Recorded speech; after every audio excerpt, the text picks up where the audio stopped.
So ni umuhanzi w'umugani wawe witabirwa n'abantu benshi yahamagaye abantu baramwitaba ubona biterwa n'ikirero ku giti cyawe wowe nawe uri umu artiste nubwo utaririmba ariko byibuze uravuga uti no muntu kugira ngo bamwitabe gute nuko byanze kuza ari umwihariko afite wowe ubona ari ubu umwihariko wa Mbonyi nibyo nari mbabwiye Mbonyi avuga Imana ukayumva ntayavuze ibaze ko aririmba ngo yewe mutima wanjye we karame reka ne wibarize ese nawe uramukunda ntuzi ngo ni nyine wowe uhita wumva ibaze ngo ndanyuzwe kuko ngufite ndamaho ibaze ko uwo muntu ntawavuze ariko uramuzi Mbonyi avuga Imana mu buryo atayivuga wowe kumva ari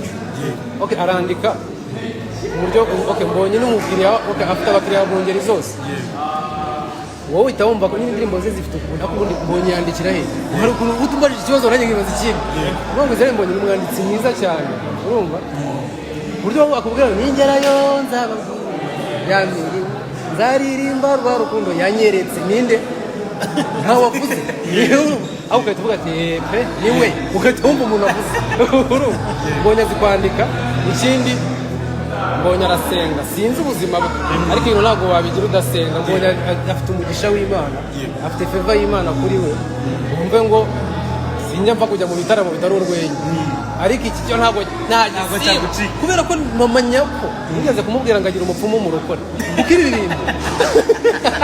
umupfumu kandi ashobora kuba afite umupfumu w'umurokore abaye ajya no mu bapfumu abapfumu baba basenga kuko ntabwo ubushobozi udasenga ntabwo byakora